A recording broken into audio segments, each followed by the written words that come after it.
Hi అండి, ఈరోజైతే మంచిగా వేడిగా సూప్ చేసుకుని తాగుదామని క్రేవింగ్ వచ్చిందనమాట. సో అందుకోసం చికెన్ని పీస్ కట్ చేసుకొని కడాయి పెట్టుకొని నెయ్యి కానీ బటర్ కానీ వేసుకొని చికెన్ని బాగా డ్రై అయ్యేంత వరకు ఫ్రై చేసుకొని అందులోకి ఆనియన్ క్యారెట్ వేసుకోవాలి. బాగా ఫ్రై అయిన తర్వాత అల్లం వెల్లుల్లి పేస్ట్ ఫ్రెష్గా దంచింది. వాటర్ అయితే ఒక 3 గ్లాసుల వాటర్ వేసుకున్నాను. పెప్పర్ పౌడర్ వేసుకున్నాను, కొద్దిగా సాల్ట్ వేసుకున్నాను. ఈ లోపు అయితే మరిగే లోపు పక్కన ఒక ఎగ్ బీట్ చేసుకున్నాను. సో అలాగే 1 టేబుల్ స్పూన్ కార్న్ఫ్లోర్ కూడా వాటర్ లమ్స్ లేకుండా కలిపేసుకొని ఇలా ఎగ్ని బీట్ చేసుకుని కలుపుకోవాలి.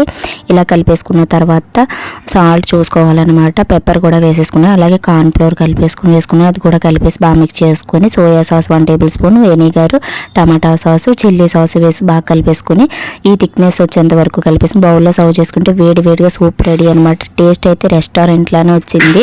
సో టేస్ట్ అదిరిపోయింది అనమాట. ప్లీజ్ ట్రై చేయండి అండ్ సబ్స్క్రైబ్ చేసుకోవడం మర్చిపోవద్దు. సో బయట 100 పెట్టుకునే కన్నా మనం ఇలా ఇంట్లో